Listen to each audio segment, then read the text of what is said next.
Hello there, and welcome to the Cocoa Butter Junkie podcast. I'm Michelle, and this is my podcast. This is a podcast on the everyday reflections and experiences of a Kenyan woman. It is my examination of life living through mental health issues, grief, growing up, aka kicking and screaming into adulthood, the experiences of being a woman in Kenya, making friends as an adult, struggles with faith, and a bunch of other topics. Thank you for listening.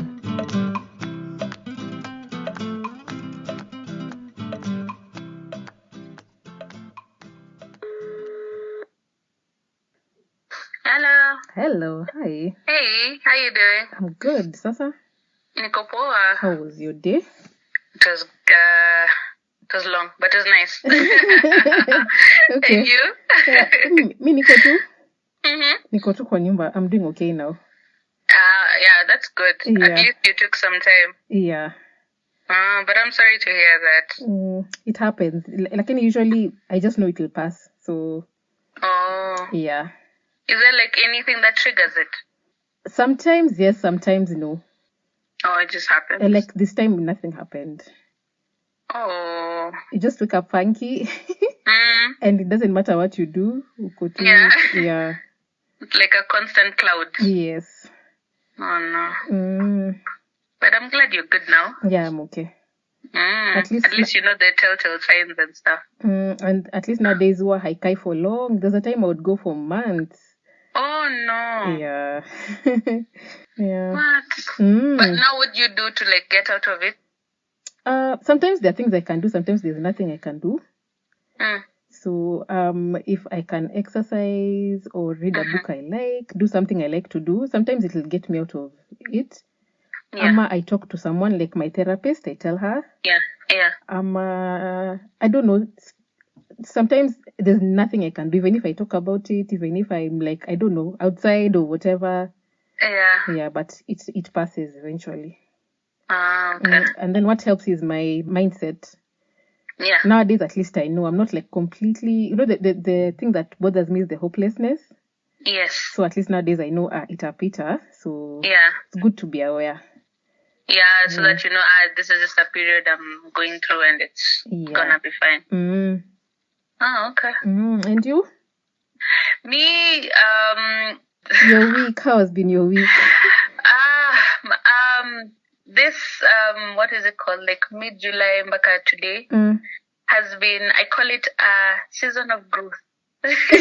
Okay. Explain.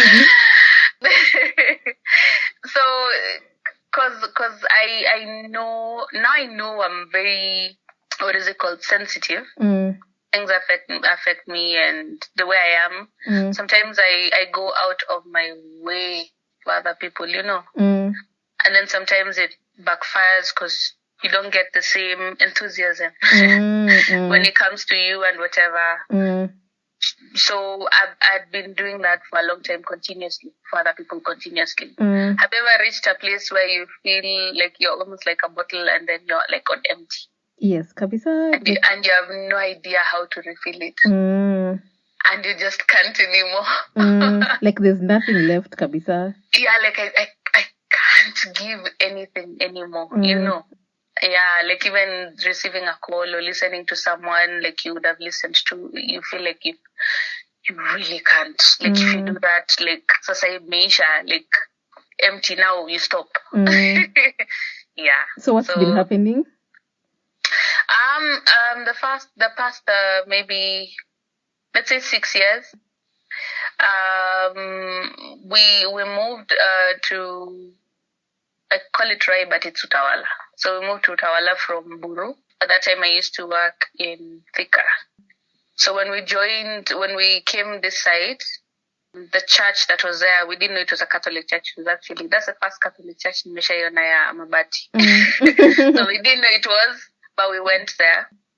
And I and my sisters got involved into the youth. And I didn't know I was that headstrong, but I am, kumbe. Because it was bugging me. They're young, they can do stuff, but they're not doing anything. Wako tu, like sale watu wako church au wako nje wanapiga story. Or like, what's the point? Like, just stay at home, How old are they? Why you? That time was the what? Like 20s, 22, 23, 24. Okay. Like my age at that time. So I was like, what's happening? Like, what's wrong with these people? Then one day, one of the leaders, alienda kanaonsa akasema, oh, we are recruiting youth. We have been meeting all the time, so we need new members and whatever. So me and my sisters are like, aya, kuna youth hapa. So we show up at the meeting. Like, she's talking, no one is listening. I have no idea why it was like that. So we just got involved and whatever, because I was not understanding how they're adults over 18 and they have to be told things twice or thrice or 4 times or 5 times or whatever. So then eventually I got into the leadership, just, I guess, maybe because of just my personality. Because I actually didn't mean to be a leader. I just wanted to, like, I was not understanding why people are not being responsible or something. Like, do something. It's for you guys to set the rules. It's for you guys to see what you can do. So then I was in the leadership for 6 years. And during this time, I did everything for the church. Like, everything, like, beyond, And what I didn't know is I was not giving back to myself. I was giving everything to everyone. It was almost like, you need something, call Mary. She'll figure it out. It's okay. Call Mary. Call Mary. She must know. Oh, I have a problem. Call Mary. Call Mary. So what eventually happened is I started resenting leadership for some time. But then I knew it was really time for me to leave. Because it used to be like beyond, like it was now, even the requests they're asking you are like if to someone else they wouldn't have asked, Yeah, so eventually last year we mentored now new leaders and they came in. So there was a crisis after that because my routine was always go to work. Saturday, go home. Sunday there. We have meetings. I have this and I have this and I have this and I'm responsible for this and we're doing choir and whatever.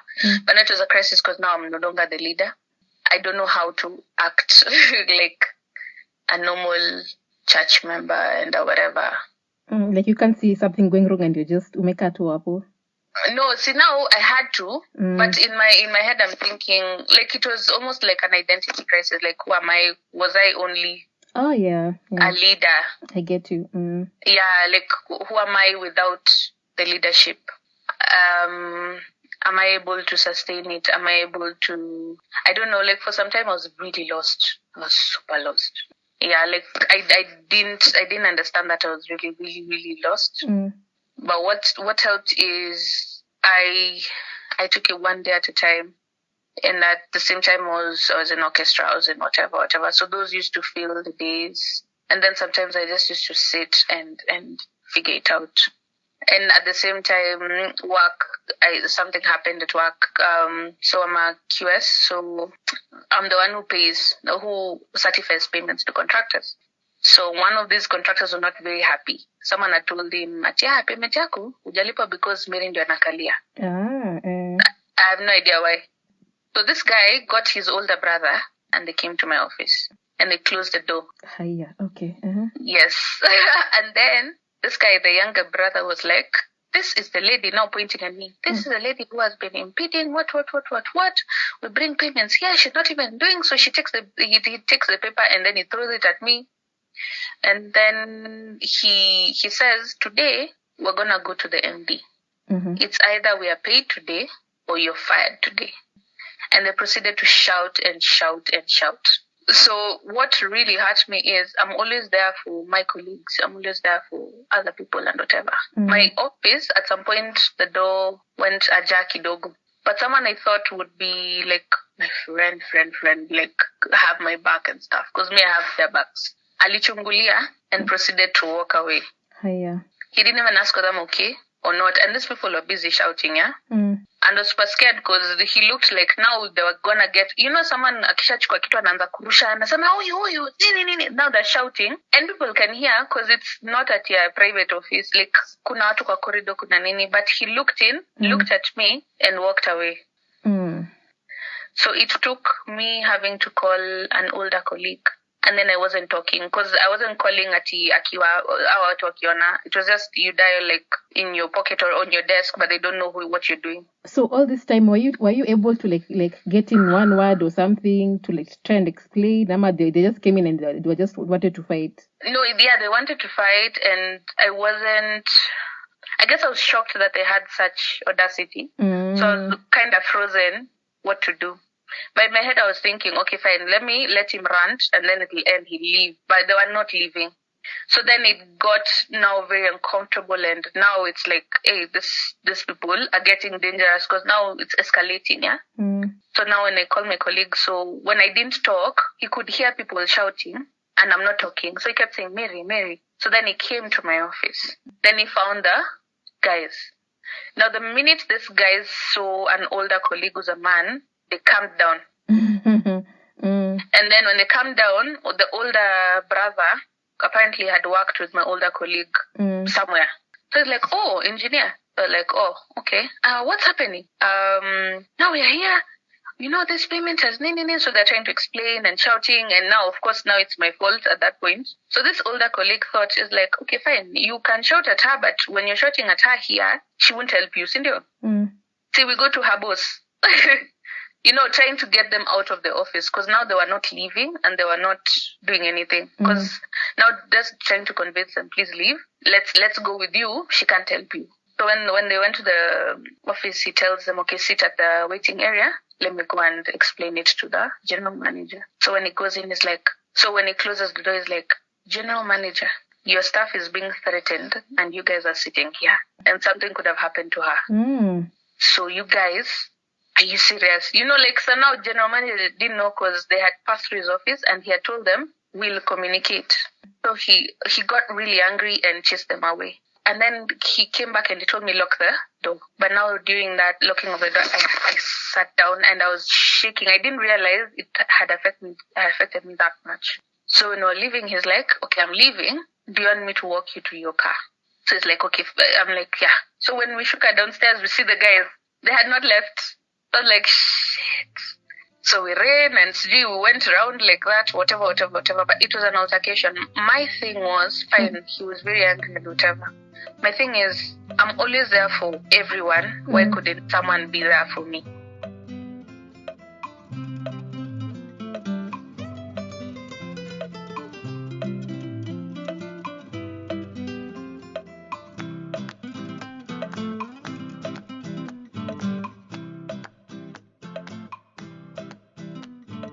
Oh, wow. Okay. But at least there was this one person who walked you to your car? Yes. Yeah. But you see, the other guy, I'm always there for him. I've worked with him for a long time, you know. And I think nothing broke me. Like for a long time, I wasn't trusting, you know, and I wasn't revealing anything. I was just subdued. And when they mentioned it in the next meeting, people laughed.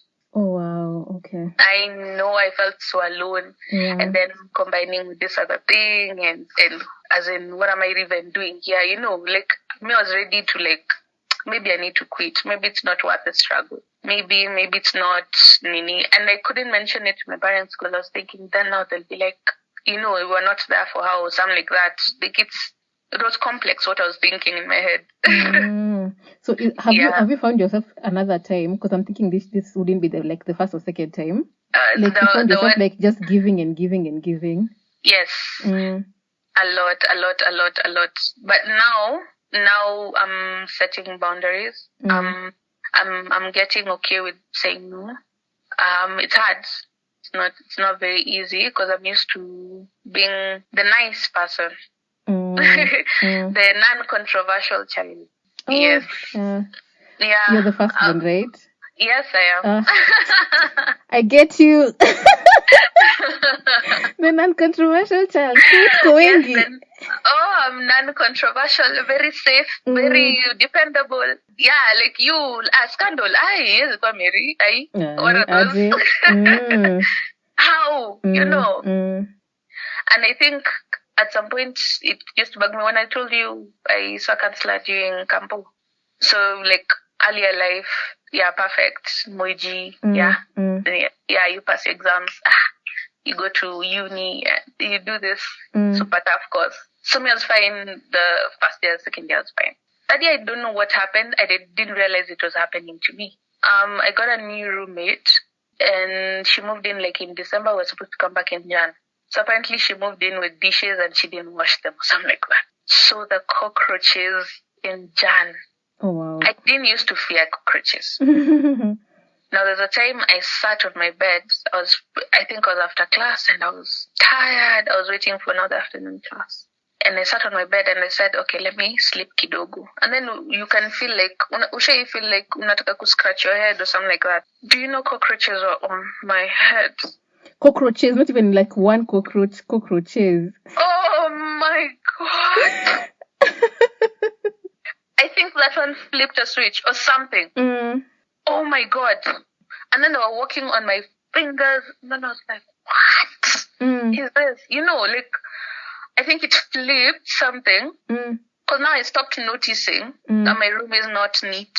I stopped even trying to do anything to my room. Like nothing. Do you know there's a time the clutter and the dirt and the whatever used to get to the mlango. So you share a mlango and then you have two other mlangos. Okay. And then what I do, I wake up, I look for my ngos, I go and bathe, I come and fuba, I look for a space to stand. I wear my clothes, I go to class. As in the clutter was yours, or it was your roommate? It was mine. Okay. No, as in, I don't know what happened, by the way, and I don't realize the difference, how it came from the cockroaches to the clutter. So now you just started living with the cockroaches. Evo, too, you were like, I don't care anymore. I think so, and I think I was ignoring the fact that, oh my God, we're infested, or something like that. So what happened, what made me realize there was a problem, and I used to like jump over it and make sure your clutter ifiki kwa mlango so that no one can see it. You never used to get guys come to your room? No friends, I nothing? I don't know how I used to do it. Maybe I used to go to my friends' rooms. They were not coming to my room. Okay, tell me, between the period when you first discovered there were cockroaches and then the period where the clutter grew, like this, I'm feeling like there's something missing up, or like what was happening? Do you know, really, I have no idea how it grew so much, and I didn't realize. That's what I'm telling you. The only time I realized, I had gone to one of my friend's rooms, and my mom, for some reason, she had never come to visit me like at it for my room. So she just asked. It was like a surprise. She wanted to surprise me. So she asked the caretaker, "Where's Nani's room?" So they fungua, because I'd left it open. They fungua, she swears she thought I was mugged and I was missing. Because everything was on the floor. Everything. Dishes, what. Like it was so bad you couldn't see the floor. And me, I hadn't seen it. It's like I had stopped looking. Caring, kabisa. Yes, no, I'd stopped looking. And I used to go and I make sure I figure in the bed and I sleep. Like, it's like, I don't know what scared me so much. I don't know what happened. By that period, I have no idea what happened. So you were like not doing your laundry? Yeah. Nothing. I was not doing my laundry. I was not doing anything. When I cook, like, I don't know. And when you run out of dishes? I have no idea. I think unajua campo you could buy chapos or whatever. Oh, so, okay. Yeah. I have no idea. So my mom was like, shit, something has happened to my child. So now they're actually looking for who's. So I come and they find commotion outside my room. Then my mom turns and sees me and is like, what? What has happened to your room? I'm like, what? What? You cannot see your room. Like, did something happen to you? Are you okay? I'm like, yeah. I was just downstairs to my nini in my friend's room. I'm like, and you okay? Yeah. And this is how your room looks every day. I'm like, but what's wrong with it? See, I'll just move, and this one, I'll just move. That's when I realized there was a problem. So then I looked they used to have counselors and whatever. So they started, what is it called? Is it called cognitive behavioral therapy? CBT, yes. Yeah, but like light, like not like the deep stuff, but she was there. So whose idea was this? Was it yours or it was your mom's to go to a counselor? No, how she didn't know what the problem was. She freaked out. Kabisa. She was just like, my child is not neat. She just... No, like it was it was disturbing. Okay. Now when I look back, it was like very disturbing. So she didn't know what to do. So she just went and told my dad. And then they went ahead and talked to me about it. So like, you need to make sure your room is neat. It's very small and whatever, just do this and this, like that. But me, I knew there must have been something that wasn't right. Because in first and second year, I was really super neat. On the second year, naosha room, like, I don't know. I don't know what happened between the cockroaches and the whatever and that. Is it something that you discussed with your counselor at the time? No, I actually told her I don't feel okay. I don't know what's happening and I feel like I need to talk to someone. So we talked a lot about other things. And miraculously, I think maybe it was my outward expression of the clutter that was inside my head. Because when I started talking to her and whatever, and she used to tell me when you find things a lot, look outside, like look at trees, like outside, look like on a horizon and just be. That really helped because I came back like to me. Okay. Because that's how I try and explain it. Maybe it's the clutter that was in my head. I wasn't thinking about stuff. I was shelving stuff, and I was so occupied with being perfect and not being, is it called a bother or whatever, to my room. Like I didn't even mention it to her. I didn't point out to her that, hey, you need to be more clean or be more responsible, or you're the cause of this. Can we do this? Can we fumigate? I actually never addressed that with her. And she was really nice and stuff like that, but I don't know.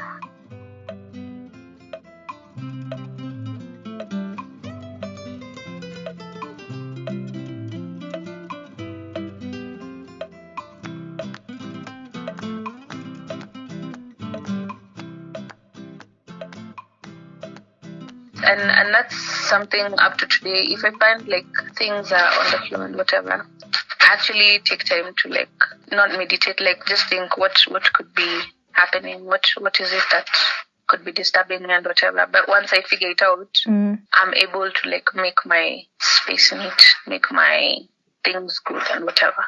Yeah, I realized maybe it's just something like, it's like a telltale sign that maybe something is not okay with you, or you're ignoring something. So I actually ignore my environment. I ignore everything else.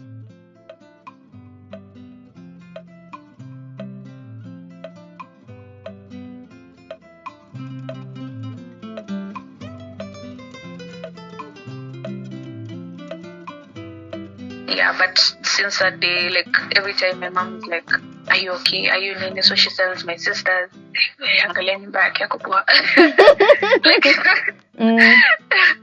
like there's a time they came. I for a long time they didn't used to come a lot to my house because people are busy with other things. But sometimes when I invite them, I'm like weird about things. Like I want things to be here and and whatever. It's clean. Hey, nani ameangusha hiyo glass? Like put things on a coaster. Yeah, no, not on a coaster necessarily, but if you're entering my house, like leave the shoes outside or like at the door, and then make sure when you're eating, food is in the quantity, and like things like that. Like if you want something from my closet or whatever, just tell me, give me a heads up. You're like, I need to use your this and this and this. Then I'm like, okay, fine. I am aware of things that are happening in my house. So I think that's why they didn't like coming. Now I'm better. So they used to go to my mom and go like, wow, the house is super neat, except one room. Which room? Like my craft room. Okay. Like that's where I show now and I put things there. They're like, except one room. I'm like, okay, that's progress. That's progress. Because she's always worried. She didn't know what that is. And she's always conscious about it. Do you think that is progress, really? That except that one room?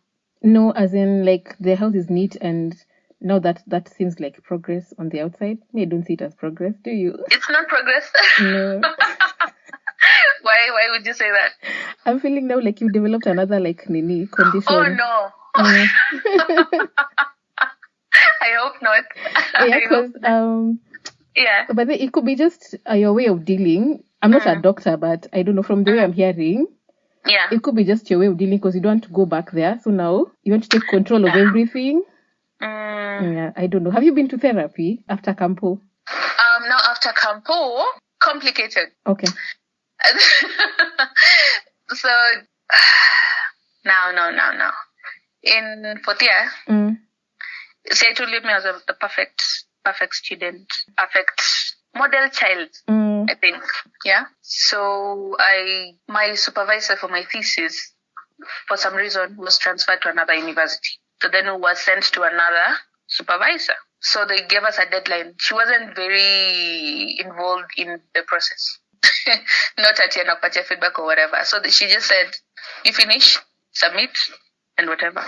So that there are weeks where I used to sleep at 4, wake up at 8, continuous. And that I think affected me. At some point I got sick, like sort of malaria and whatever, in quotes. So my cousin came to the school, like akaniambia, no, come and visit me. So for that day, we did nothing about anything. We just watched TV, ate, and slept. And I realized I need to sleep and whatever. So I used to work so hard. I didn't used to go home and whatever. So my family sometimes wakitoka church wanakuja wananiangalia uko poa and uko fit.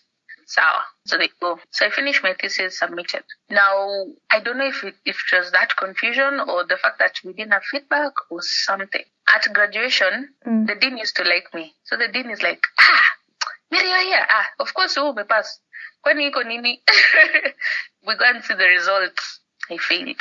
Oh, okay. So I failed my thesis. I was super shocked. I was like, what? How do I fail? I worked so hard on this thing. He was like, no, those must not be your results. So let me go and check. So he goes and actually calls the lecturer and whatever. Like, yeah, she failed.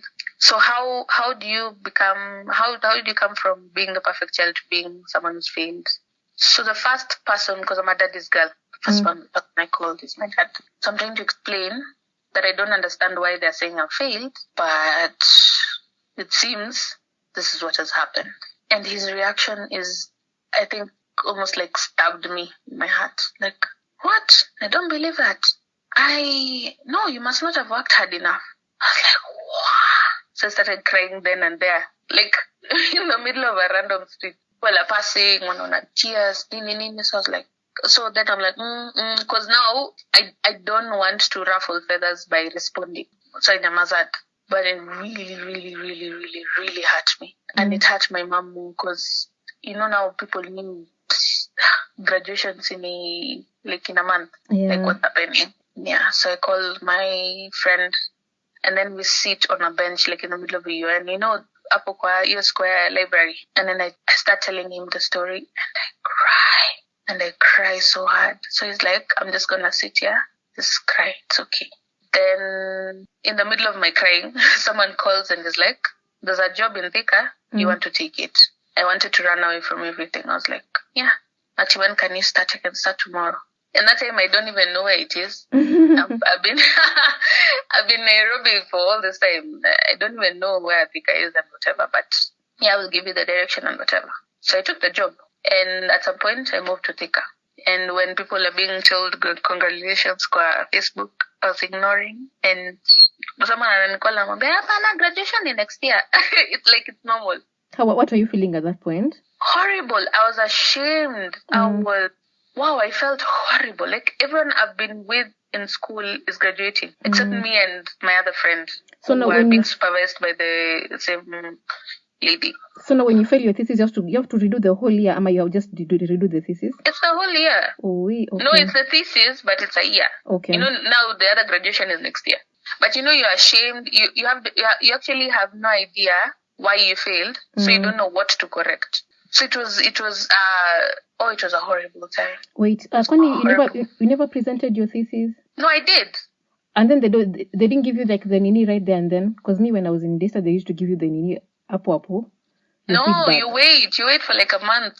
Yeah, okay. And they actually don't give you a direct feedback. They just put it on the roll. And like you actually make it or you don't make it. There's no like redo over, nothing. No. Ooh, okay. I'm telling you.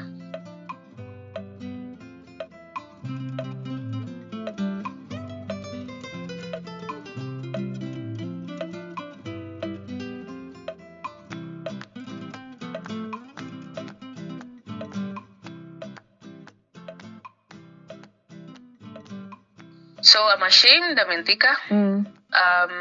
The job itself on paper is good, but the bosses are horrible. But I can't quit because where am I going? So I graduate and whatever. So I used to get really tired, really fatigued and whatever. And I think I was depressed and I didn't know. So what I used to do in the morning, I go to the supermarket the first thing, because I used to open at 7:30 to start, is Nanuna Red Bull to get me through the day every day. Like I can't handle, because I'm like, if I don't wake up, I might lose this job. So I wake up, and that's what used to happen every day. My boss was super horrible. Sato tunamaliza, like the whole week she's not there, and then Sato like at 2, see you've left. She's like, no, there's a tender we're supposed to fill. It's due on Monday. So I'm asking her, I've just left right now. Do I come back? I said, no, come tomorrow. Like tomorrow is Sunday. I said, yeah, I know. Yeah, and then you come, you work. It's like people are there to accompany you as you're working. You really work. You give someone nini, wana photocopy, what, we bind, we finish everything. At the end of it, you're supposed to be given overtime.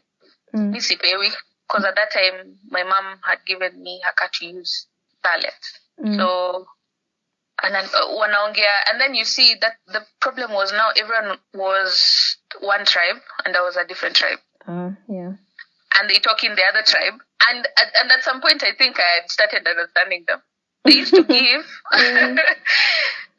even the Wachi my allowance in front of me. Like, I wish they would have sent each other in person. Wow. And then the Wachi is like, I know. Then the Wachi is like, why are you not giving to her? Asiya kuna gari. And then sometimes we leave the office at 12 in the midnight. They don't give me overtime, which is in my contract. And then in the morning, they tell me at 7, you need to go and present that tender. So that's what used to happen over and over again. It was like super, I don't know. So there's a day I just decided I'm going to tell them I'm sick. They told me, you need to have a sick of shit. I'm like, yeah, I'm going to Aga Khan, don't worry. So I go. So when I fika, I want to make up stories so that she gives me something so that I just go and sleep. Because I just can't do it anymore. So I am telling her, my stomach, my headache, so she's like, okay, fine. So she's writing a prescription. As she's writing, I think I swallow or something like that. Then she's like, no, swallow again. Okay, please go and do this test. I was like, this test ni nini? I said, no, it's a blood test. Just go and do it. So I do it, come back after 3 days, then we'll see what happens. So when I fika, so she told me, you have hyperthyroidism. Hyper. Okay. So it's weird because I'm big. I should be hypo. They're like, no, you're hyper. And it is so high, you're exhibiting symptoms of hypo. But your heart rate, do you feel your heart rate going really fast? Yeah. And you see this swelling. That's your thyroid. I'm like, okay. So I called my cousin. He's like, no, those figures cannot happen. I think the tests are wrong. You come to Nairobi. We come and do it again. Comes the same. So I'm like, shit. So a side effect, they told me, because I was exhibiting hypo, is depression or affective disorder. That's what they were saying. And I didn't know I had it. So now we're treating it, So then at some point I decide, okay, fine, I need to go and see a counselor. So he recommends someone who's like really famous and stuff. So I pick her, and because I don't know why I was late. I was really late. So he finishes his clinic at 4. So I pick her at 4:05. And then I tell them, let me just see him, and then we can arrange another day to come. I said, no, you can't see the doctor. I'm like, yeah, I know I'm late. I am so sorry. Please just allow me to see him. I said, no, I'm not going to allow you to see him. Please come back tomorrow. Like, I have to see him. Like, no. So I was so upset I couldn't talk. I kept crying all the time, I go to the loo and I cry. And then I'm asking myself, why am I crying? Because I couldn't see the doctor. But it is hurting me so much. So I called my kuzo. My kuzo is like, go to the casualty. They'll give you another person. So when I find a really nice nurse. Like, Ati, what are you looking for? So I explained to her. Like, no, you're going to be okay. Go and see this doctor.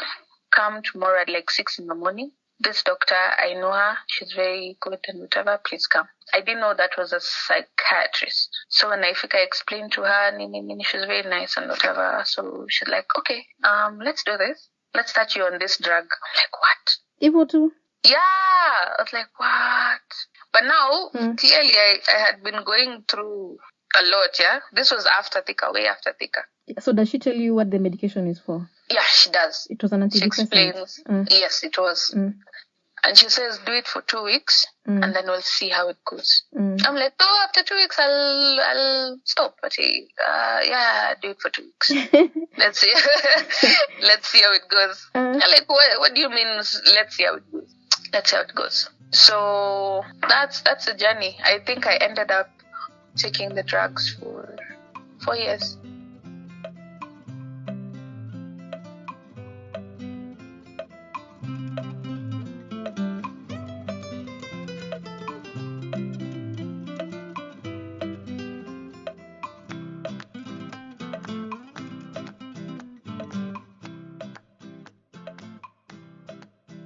Okay. Yeah. So, what was that like, taking the medication? Now, what I noticed, there's a side effect of, now when you need to react to things, when you need to cry, it's almost like you can't cry. Did you feel like you were just blah, like you're just there, like... No, actually, it really helped me because I had stopped doing everything. Because me, I love crafts and whatever, and singing and whatever. I had stopped doing everything. I was finishing work, narudi nalala. Now I'm gonna naenda nafanya hizo vitu na like I wasn't doing anything. But now it actually brought back the being me. Yeah. But now I noticed now when now I want to cry. This is sad.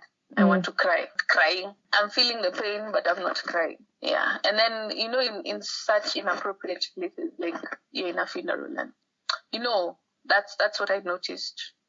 And then when something is funny, you're just like, okay, so it's funny, but yeah, it's funny, but you're not laughing. I don't know. I also felt that. At least laughter was there. It's the crying part that the laughter, at least, okay, I didn't notice a big difference. But sometimes you're just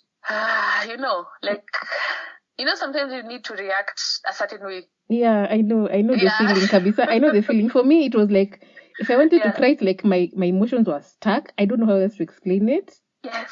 They were like stuck. I want to cry, but I'm like, the emotions are like stuck. And then if something is funny, I'm like, yeah, that is funny, but I'm not laughing. But yeah, I see it's funny. Yeah. I was just there. I was just like, meh, just like there, like nothing. Oh my God. But now, did you stop yours? Yeah, I took for a year, and then early this year I stopped. Okay. Yeah. So for 4 years. Yeah, for 4 years. But you see, mine had the complication of the other underlying condition. So then I had to address that as we go on. So I think I went for a radioactive iodine. That freaked out my mom. And all this time I hadn't told her about it, about the drugs and whatever. So I told her when I was like a year to about finishing. Like now, then I was now okay. I could handle, because I'm a private person, I guess. I'm very private, but mine was complicated because of the hyper and hypothyroidism. Because that hormone really affects the balance in your everything. The balance in your everything. Yeah, but I'm happy. I stopped 2-3 years ago? No, 3 years ago. Okay. Yeah. So were you also doing like psychological therapy, or you were just taking the medication? No, at the time when I was starting, my health plan was stupid. It was super stupid and therapy. So that time I didn't. But at some point last year, Bartman, I tried. The therapist I was given, she was very motherly and very nice and whatever. But I think we didn't address the, what is it called? Because I wanted to talk about, I was when you're getting older, I was getting pressure of, you're not married, you're not dating, there's something wrong with you. Yeah, like that. So I was like, okay, maybe something is wrong with me. Let me go and figure it out. What did you end up talking about? She wanted to talk about my mom and the dynamics between me and my mom. Okay. and my dad and my. I think it was important. I think I got scared because now it was getting super deep, And then I think I just stopped because I think it got too hard to go back. But I think I need to do that. Did you feel like you were telling on your parents? Yes. Oh yeah. Yeah. And I always felt like you say something about your parents. Because I know my parents, I won't take it so badly, but then the person will be like, really? So I was like, no, don't judge me. Like they're good people, but they did this one thing, but then they're still good people. Yeah, I know. And then I always felt like because she was motherly and she reminds me of my mom, I felt like I always also gave her the good daughter. Right? Yes. Yes, I wasn't ready to present my not dark, what is it called? Your real self. Not so perfect. Yes. Yeah, not so perfect self. Because I felt like it's almost like I wanted to impress her. I'm a good person, but this is happening to me. But I'm not also telling her, oh, yeah, fine. But I also did this. And I know it's wrong and whatever. I wasn't able to get to that part because I think I was thinking like I was talking to my mom and I don't want to tell her things. Yeah, I understand that, Kabisa. You need to be able to like talk to your therapist freely. Yes. Yeah. So one of the doctors, the one for thyroid, you can go to this doctor. I've never called him. I'm told he's very good, very busy. So I need to just find the courage and go just to figure out things, I guess. Yeah, but the thing is, the growth phase I keep telling you about, I'm getting more okay with not being perfect. I'm getting more okay with not doing what, let's say, my sisters or my siblings would expect from me. Yeah, because my uncle told me one thing, so like, you're not the general manager of the world. You can be you. And people, hata ukiwa mzuri, that's the kind of thing to say. And even if you're bad, whatever it is, no one should judge you. And even if they judge you, it's okay. You're human. So let me ask you, with that, the older therapist, what did you learn about the dynamics between you and your mom? I think the dynamics I found out is it's almost like I don't want to present my other side. I always want to be perfect. When akiniambia nifanye kitu, I'm always there to do it. Why do you think I'm that is? I'm always willing to do it. Why do you think that is? Was she really strict with you when you were growing up? Yep. Okay. Yeah. Even for me, yeah. I'm still struggling with that up to now. Yeah. Like my parents were really strict with me when I was growing up, but then they were not as strict with my siblings. So like we are very different. Yes. Yes. Yes. Preach on. We are very different. So now even me, I think since sometime last year, I've just been learning learning and allowing myself to just be me. Yeah. To make mistakes. Like I think now I'm entering my rebellion phase. You know, when people are rebellious in their teens. Now I'm entering mine. I know. Like I'm entering in my 30s. I'm like, what was I doing all the same? Yeah, firstborn manenos. I know. It is too hard. And you're almost feeling like if I do this and she's mad at me, atawai kurudi kuongea na mimi or something like that, you're almost thinking like you don't want to ruffle anyone's feathers. Yeah, like you equate being good to being loved. Like if you can, like if you make a mistake, then you'll not be loved. And I find, and I think that challenge is also coming into my sort of relationships. Maybe that's why I haven't dated, because I always feel like, and I don't reveal who I am like kabisa, because nikisema, then I'm like, is that wrong? I like going to visit my parents in the weekend. So one of these guys akaniuliza ati, oh, unaenda home? Oh, you like going home? Like just a statement. I'm like, yeah. Yes, kwani ni mbaya? Like I keep saying that. Ati, you're independent. Oh, kwani ni mbaya? Like I'm feeling like, am I doing something wrong? Like, tell me. Yeah. Tell me who I can be. Yeah, who I can be so that you can like me more. Like me, yeah. I relate kabisa. Yeah. It's super weird. I need to get out of that. But it's good to be aware. It's like the way you're raised is very different from the way your siblings were raised. Yes. So do you ever feel like the third adult, like in the house, like when you were growing up? Yes. Like I invited my sisters last weekend. I just told them, we just need to like socialize and be sisters. You know what they did? They came at the very last minute, like at curfew time. And they came when they were high already. So we couldn't talk about anything. It's like, they're like, why does Mary want to talk to me? What does she want to say? You know, like that. I was thinking, just treat me like your sibling. Sister. Yeah. Like tell me your mistakes, I tell you my mistakes. Tell me something random or something weird, and then we'll laugh about it. But I always feel like they're always very careful. Yeah, I think I've also struggled with that. Like being friends with your siblings is a struggle. It is a struggle. Yeah. And even if you tell them, oh, be comfortable, they're like, why? What does she want now? Why she be so friendly?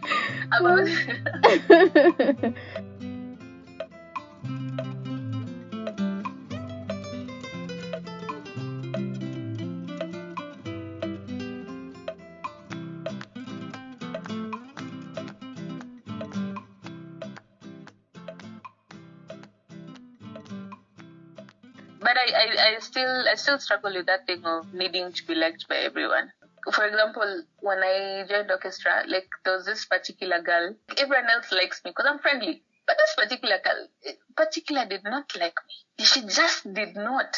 You say hi to her, she looks at you. When you do something, sometimes when, let's say, we're supposed to sit somewhere, and then she's like, no, someone is sitting there. So I don't sit next to her. Like, what's happening? Like, you know, like it used to, why? What did I do? I used to say hi all the time. Then one day I decided one person not liking you is not the end of the world. But how long did it take you to get there? Oh my God, like 3 months. Because we used to go every Saturday, and every Saturday I used to say hi. It's open. She doesn't answer, or she just even doesn't hide. And her friends are my friends, but she just does not want to like me at all. I was like, what did I do to her? Can I say hi longer, or can I like look at her and be feet? Like, what's happening? But you can't even really know why if she really liked you or not. Maybe she was intimidated. You can't really know what somebody's thinking. That's the thing. The thing. Me in my head I was thinking, what have I done? Why doesn't she like me? I know. As in, I've just met you right now. Like, what's the problem? But I realized. Now you know they like you and whatever, and then you're back to your old habits of always being overly nice and, oh, can you drop me out? Yeah, I can. You know, even if it is off your way, I seriously need to work on that because the constant need of meaning. But I'm getting better. People pleasing. I'm getting I'm getting better. I'm getting more aware of it, and I'm getting more comfortable with the uncomfortability of not being liked. But I found out when you're being yourself, the one who wants to like you will just like. And actually those ones are the ones who come. Yeah. Okay. So how are you doing now, mentally? I am great, actually. Okay. I am growing. I told you this is a growth phase. I've been hiding and avoiding conversations with my sister, like deep conversations. And I'm trying. At least now I call them to. Okay, although it's just backfired on me, but I'm actually trying. I'm not so empty anymore. Really empty. Now I can talk to people about things that I'm going through. Hard stuff, that used to affect me. But now I'm learning that not actually things are not about you. It's their truth, and they will tell you just to share and to not necessarily help, but to have someone else share in the conversation, and you don't have to solve everything, and you don't have to be everyone's favorite. And telling now someone the truth, because what I used to do is maybe I plan to do something like 2 things, and then someone last minute asks me to do something. I'm like, yeah, I'll do it. Then someone else. So I have 5 things that is possible to do. So I'm gonna disappoint one, or I'm gonna be really late to the other one, and whatever. But now I just tell you, it's last minute. I'm not able to, and they'll be mad at you, whatever. But in the end, they'll know you told them the truth, and I didn't have to struggle about it, because I used to like give myself a lot of flack about it. But now I'm getting better. I still struggle with hurting people. If someone like if say someone needs something or someone likes you and you don't like them back. I struggle with that. I'm struggling with that right now. I'm thinking of. Okay. But it's not really hurting. I don't see it as hurting. You don't have to like please. Like if you like disappointed me, I wouldn't be like Ati be hurt. Ati Mary hurt me. I'd probably like 5 minutes later find somebody else. Oh Lord. Okay. Yeah. You see now in my head, I'm thinking, oh my God, I just ruined Michelle's day. No. And then also let me encourage you, kidogo. Something I've learned. Yeah. If you're vulnerable with people, you'll find that most likely they will either identify with the same situation. Okay. They will like want to encourage you. They will not judge you. Okay. Yeah. So that has helped me to be more vulnerable. I think even doing this podcast, just saying I was sexually abused, I have depression, I have these issues. I've found that people, or even outside the podcast, with even my parents, with other people, somebody is most likely to say, even me, I've also gone through that. Yeah. Or they're able to say, I'm really sorry that happened to you. They're less likely to judge you and say, you're a horrible person. You refuse to do something for someone. Yeah, but I'm also like worried about like my mom, because she was really worried for a long time. You could see she doesn't want to ask me about it. Like when I introduced her to the doctor and whatever, they had a conversation. But she was really worried, and she's like, "You're still going to that doctor?" Okay. Then she doesn't ask another thing. Then Amano Niliza, are you okay? Are you doing good? Like that. Because she doesn't know how to deal with it. You know, mental health and whatever is not something our parents had to deal with. Yeah, for me, my parents have been in denial about it for a while.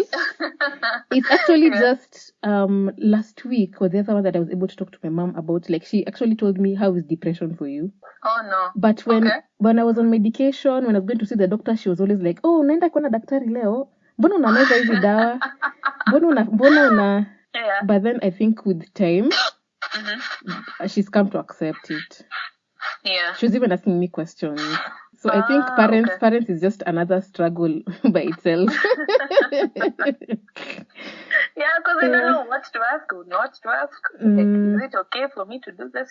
And if I accept it, does it make it real? You know, like I think that's also the challenge.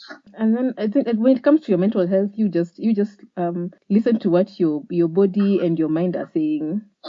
Yeah, because if ukisikiza wazazi, I don't know. Me, if I listened, because the first time I mentioned therapy, I was like totally ignored. I think I've talked about it before. Yeah. But I was totally ignored. So if I'd continued, I don't know what would have happened. If I'd just not gone to the doctor, it could have been horrible. ingekuwa something else. Yeah. Because I was feeling like, hey, this feeling, it needs to stop. It needs to stop, by the way. But now the question is, I have this question. I think my sister is depressed. Now, my problem is I'm not feeling strong enough for me, let alone me and her. So this was part of the conversation I wanted to have with her on that whatever watched whatever weekend. So if you found out one of your siblings was depressed and whatever, would you go through it with her, or would you let the therapist handle it? And would it be okay to just let the therapist handle it? My opinion is you can't give somebody what you don't have. Yeah. So I would see it like you go see the doctor first for yourself, for Mary to be okay. Yeah. And then maybe for one session you can invite your sister and tell her, by the way, I'm going to see my doctor. I would like you to go with me for this one session. And then maybe the issues you're talking about, maybe the doctor will see. Maybe you can ask the doctor, I want to come with my sister for the next session. And then they will see how to take it. Yeah. And then you just watch her from there. Yeah. For the doctor, yeah. But for me, you can't give your sister what you don't have. Yeah. So if you just go see the doctor for yourself, for you to be okay, yeah. And even when I've realized for me, when I change something about things I've changed about myself, like when I'm healing, I've found that my family are, what's the word? Like they feel more comfortable around me. Okay. Yeah, because I found that I'm healing, and this idea asked my sister, how am I different from before? And she said, "Squeezy ugombani sana." Before she wouldn't have told me. Yeah, so I found that if the more I heal, the better my relationship with my family. Yeah. And I think now my sister, if she had any issue, she would see that Michelle went for therapy. I can also go for therapy. Sometimes you don't even have to talk about it. Yeah. True. That's my opinion. I don't know. I'm not a doctor. True. Yeah. No, but it really helps because I've been feeling really guilty. You're in a better place and whichever. But then it's almost like you're leaving your siblings behind because you don't want to think about. And then you can't live your life for your siblings. True. You're only given one life, Mary. Yeah, It's just that one life. Oh, of course you love your family and you want them to be at their best. Yeah. But then you may also bring up this topic of therapy and wanaweza kataa, and there's nothing you can do about it. Yeah. Something I've also tried with my family. Yeah. Like when my bro died, I was like, hey, I'm going to take my whole family to therapy and everything is going to be okay and they're going to heal, nini. But it didn't go well with them. But did they try? Yeah, they did try because nilikuwa nawasumbua, but then they figured somewhere and they just stopped because it wasn't, maybe they were not ready to face those issues. Or it wasn't something they wanted to pursue. Okay, for me, how I see it, they're not ready to face those issues. So there's some really uncomfortable questions your therapist asks, and maybe for them they were not ready. For me, I was ready. Yeah. So at the end of the day, I can only control me. Yeah. So you go for therapy. You can mention it once in a while. Maybe I'm going to therapy. They'll just see you're healing and you're changing, and they'll ask you, hey, when is squeezing in nini? Yeah. And then you say, hey, me, I'm in therapy. Yeah. Yeah. In some way, they'll see you react differently to a situation. Yeah. And then they'll ask you. It'll come up. Yeah, it's true. I think I need to go to Nini, but I'm in a really, really good place. I'm trying meditation, and I know I still have to address that. I realized for the longest time, and the thing is, now I'm realizing things. For the longest time I thought, now I'm ready for a relationship. But when the opportunity presented itself, I'm actually thinking of, wow, why am I here, and whatever. As in, I'm just feeling like it's either I can't like him like that, or he's not the right person for me. But honestly, I don't know the difference right now. Have you been in a relationship before? Am I just dating, going on dates? A long time ago. Okay. A very long time ago. Okay. So I don't know. Maybe it's just not the right person. But also, I'm also thinking it might be that I am not ready for one. Yeah. And maybe those are some of the things I need to explore and see. Am I actually in it? But deep down in my heart, I think maybe I'm not ready. Okay. The problem is I'm worried about hurting this person because him is very invested. Okay, if you are going to therapy, your therapist would tell you it's not something you can control. You can't predict the future. But I'm not a therapist. Let me tonight this one. Okay, no. Let's assume you're a therapist. Okay. What would be your advice? So far for what I've learned in therapy, you learn things you can control and things you can't control. Yeah. And then there are these things we do, like we try and predict the future, we try and read other people's minds. Yeah. Because you want control. Yeah. And you keep saying that now if he says this, I'm gonna say that, yeah. And I'm going to be this perfect girlfriend. Yeah. Because I've been negotiating with myself. I'm like, maybe if I just love him, it's so easy to love someone. It's okay. I'll be fine. But then every day I wake up, and the way you wake up and it's the clearest time of the day. Like you're actually not in this thing. You keep convincing yourself throughout the day, and I think that thing of going against your conscience has been bugging me. Yeah, right now it's really bugging me, and that's the growth stage you're in. Does this not being in a relationship bother you? Also, yeah, because I'm thinking, why is it different for me? I think that's also the other thing. I might be going into it for the wrong reason. Okay. It's also something I'm struggling with, by the way. Yeah. But I've also been learning with my therapist, what could be the reasons. Yeah. Yeah. So I found I'm really judgmental on myself and on others. Yeah. So that could be maybe one of the many reasons I'm also not dating or in a relationship at the moment. Yeah. So therapy is good. I would encourage you to do therapy. Therapy is awesome. It's hard. it's hard, but it like gives you clarity and you're able to see. So this is why I react the way I do. This is why I want to be perfect. So this is why this happens and I cry and it's not a big deal and I don't understand why I'm crying. Yeah. So it just makes you face yourself. Yeah. It's hard, but I would encourage you to just go. Especially if you have insurance and you can afford it. Yeah. You go. And how long have you been in therapy? So I started in 2018. Okay.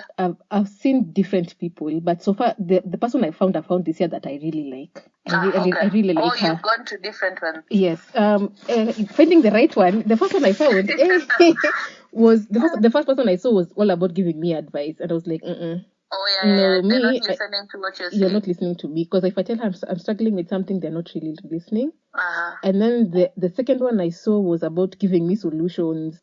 Oh, and they're not supposed to be doing that. Yeah, you're supposed to think for yourself. Because no, like I also brought up the issue of relationships, and they're like, I can hook you up with my son. I was like, apana. This is not what I need. And then if it doesn't work out, then what happens to your therapy session? Exactly. It's really unprofessional. Yeah. Why would she do that? So, but the person I found this year, I really like. Yes. They like, if I can't articulate a feeling, they tell me, so what I'm hearing is, and then they tell me what I'm feeling, and I'm like, yes, that's what I'm feeling. Yeah. So it may take a while to find the right person. Yeah. But when you find the right person, they help you see. They give you a lot of clarity. But are they all female? No. I've seen 2 female and 1 male. Okay. Yeah. And the current one is male? No, she's female. Female? Yes. Okay. Yeah. Okay. I'm a bit iffy about a male therapist. I don't know why. But I'm thinking maybe that's, I don't know. Because now the female one didn't work.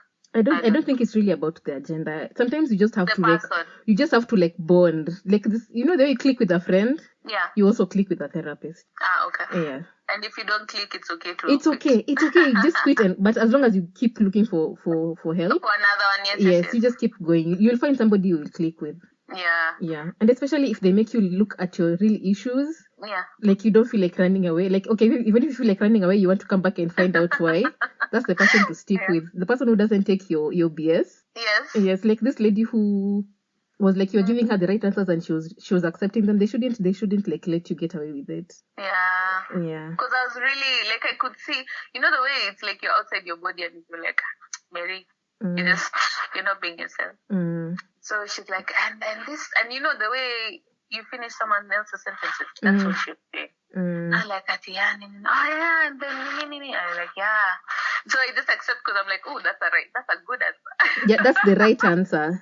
That's actually a very good answer. Yeah. Let me accept that one. That one makes me look very good. Okay, good. Yes, I agree. But then I wanted to say something else. And a good therapist they will allow you to disagree with them. Okay. Yeah. If they have all the answers, Yeah. Because they're this annoying ones, they will just keep asking you why and why and why. So until you get to the bottom of the issue. Yes, because they always say you ask 5 whys. Okay, I didn't know that, but it's actually a thing that you say something, then I ask you why. Then you tell me because. Why? Because until by the 5th why, you actually know. Yeah, okay, fine. You're either lying to yourself or you're actually going somewhere, Yeah, and then you'll find out maybe the reason you're reacting to something is because my mom told me when I was 5 years old this. And then you realize, I've carried this my whole life and this is how I've been reacting. Because I was told at 5 years old, when you do something, this happens. I mean, my mom was mad when I did something when I was 4. So that's why I'm always like this. So when they want to talk about your mom, just talk about your mom. You're not telling on her. Yeah, like I'm cheating on her, or now I'm painting her in the bad light. Yeah. And those are things they happen because we have relationships with our parents and their siblings and whatever. And they're not perfect. Yeah. Even me, I'm not perfect. It's just I'm feeling like, why am I judging them and I'm not perfect? It's not really judging. It's just finding out from Mary's point of view what happened. If your mom did something wrong and it definitely affected you. Okay. So it's not really about your mom. It's about you. It's about how I reacted to it. Yes. And it is okay to... It's very okay. It's just very uncomfortable even to think about it. And it's okay to just say your mom did something wrong. Okay. Yeah, it's very okay. It's very freeing. Actually, it's very freeing. Like, my mom did this when I was 5 years old, and it hurt me. Because I'm just saying, you were hurt. Very freeing. Yeah, very freeing. Probably that is all you need. And then acknowledge that you are hurt. And then the conversation remains between you and your therapist. They will never bring it up with anybody else. Even if you go for a session with your mom, they will never bring it up. Or they won't kumbukati. Oh, Nani mentioned this and this and this. Actually, alisema tulifanya. They will never do it. Oh my God. They will never discuss it with another. And even if you go to another therapist, they refer you to another therapist, you're going to have to start from fresh with the new therapist. Because they can't even share the They files don't and discuss. whatever. Yeah, they don't. You go and vent and say everything. It's very healing. Oh my God. But I really should get on it. Yeah, please do. I will. Please do. And then let's talk afterwards. After you've gone for like 3 months or so, let's talk. 4. Yeah. Wait, you do it every week or every month? I do once a week. Once a week. Okay. Once a week. It depends on you and your therapist. You can agree. Some people go once every 2 weeks. Some people go several times a week. It depends on what issue you're tackling. And then they give you homework. They give you homework to go and do. Yeah. Yeah. So it helps. I would encourage you to just to do the homework, even if it's uncomfortable. Yeah. Don't say it's useless. What am I doing this for? Just go do and then come back. Yeah. It's very helpful.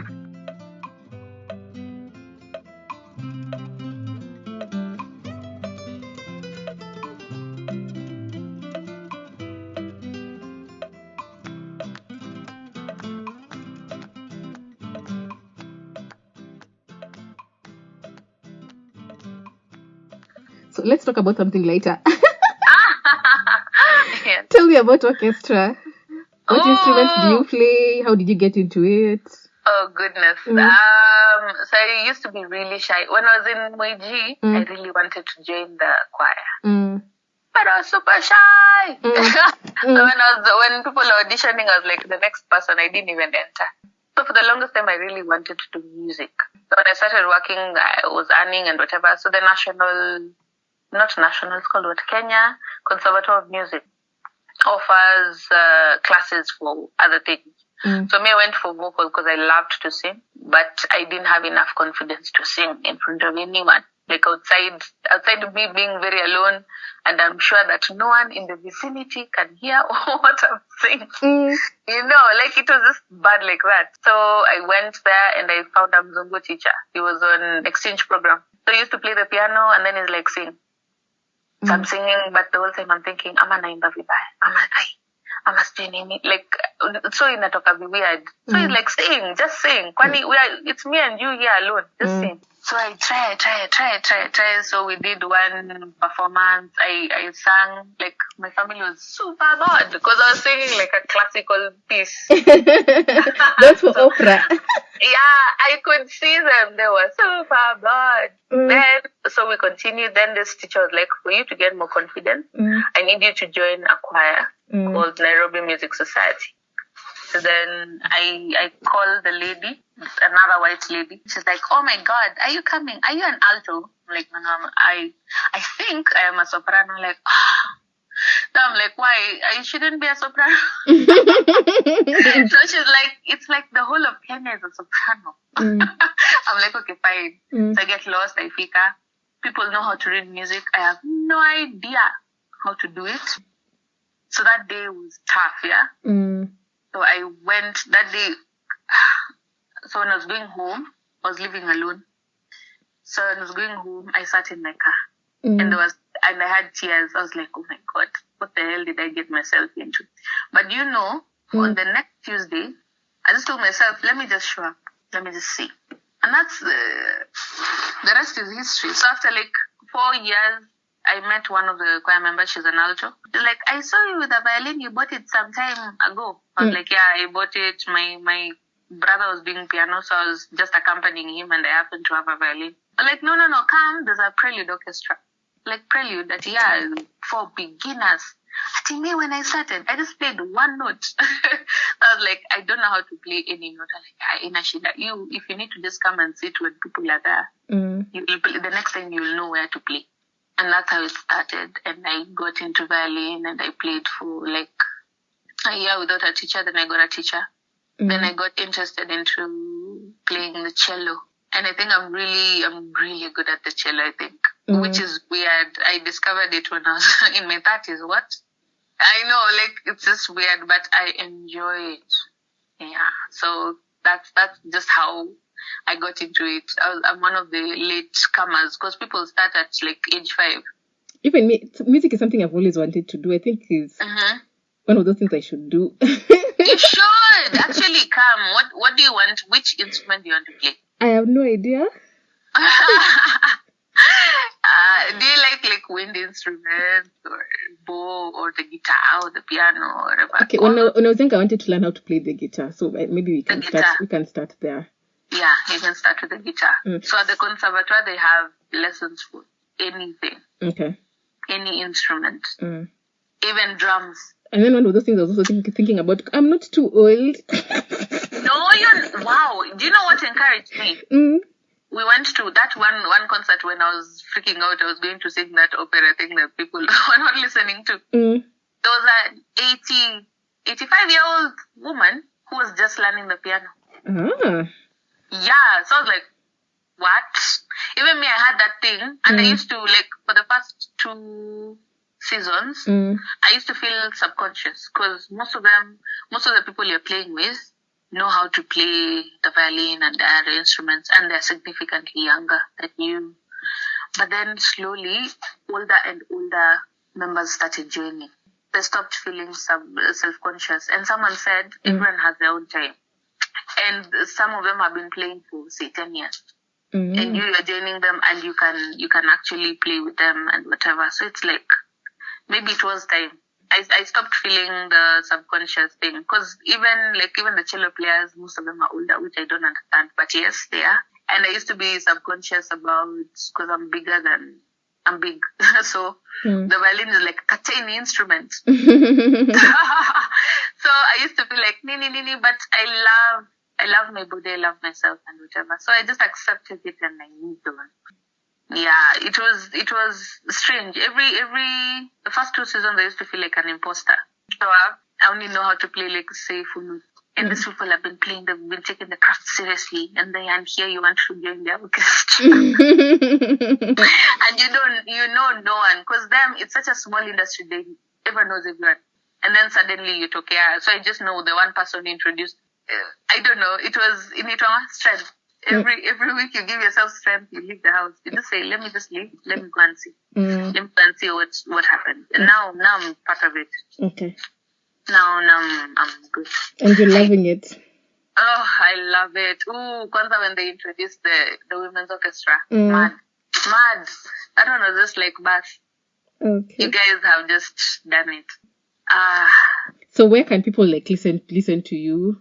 Also, us, we play at Kenya National Theatre. And we also play for the All Saints Choir when they have their concerts. So at All Saints, sometimes we have concerts, and sometimes we have just performances, recitals, and whatever. But mostly National Theatre or the Conservatoire of Music. So we usually have end of term concerts. So this was pre-COVID? Yes, this is pre-COVID. So now, during COVID, are you guys doing rehearsals or anything? Am I waiting for COVID? Yeah, so 3 of us, we live this side of Kitengela, Utawala, Syokimau. So one of the people we practice with lives in Kitengela. They have a kindergarten school. So of course now there are no students. So we pick one of the classes really big, social distancing of course, but then we just jam.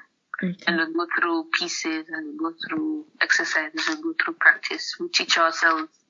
It's actually helping. And then the violin and cello classes are on Zoom. So I have a violin class on Wednesday and a cello class on Saturday. Yeah. But we're jamming just the 3 of us, just getting better so that now whenever COVID issues, God willing, we go back and now play with people. Okay. Yeah. Okay. So how about you guys are not planning like an online concert like everybody else? No, people are doing the online concert, but I think Zoom has such a delay. I think you really have to be a very, very good musician to actually be in time with someone. Okay. Yeah, but they're trying to use like things like metronomes and stuff. Maybe I'll explore. There's one who was told to play the national anthem. I had a horrible camera, and then I think I was just freaking out, so I didn't do it. But it sounded really nice. I saw it on telly. It was very nice. Okay. You're told you play one verse on video, and then you send on a certain metronome and whatever. It was nice. I think I'm still, the online thing is, I don't know. It's still new for everyone. Yeah, even meetings are so boring on Zoom. Oh my God, it just depresses me, but it's fine. Yeah, but we're hoping it gets better. You know, this COVID just needs to end. I know, right? Everything. It's been like long enough. I'm ready for it to end. Me after 3 months, I was like, I'm done. Yeah. And Anduku, it's just started to surge now. We're going into the peak season. Problem. So annoying. It's actually so annoying. Like, we've been indoors all this time. Now when people are relaxing, it's now like, now you need to go back. It's starting to get really, really bad. Yeah, I hear, yeah.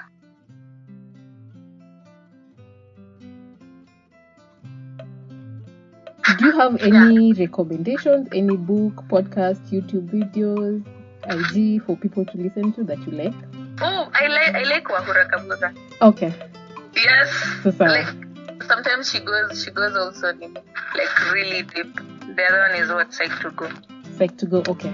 Okay, so I think I'll end it here. Thank you so much for doing this. Thank you. I'm looking forward to talking to you after therapy. After you've gone like 3-4 months. Yeah. I think I'll call you Tena. Okay, you should. Let me get the courage of getting one. Just go. Like there'll never be a good time to do anything. You just go. I think I'll call you on Monday and see if you've gone. Okay, fine. That's now good pressure. So I'll make sure by Monday I have.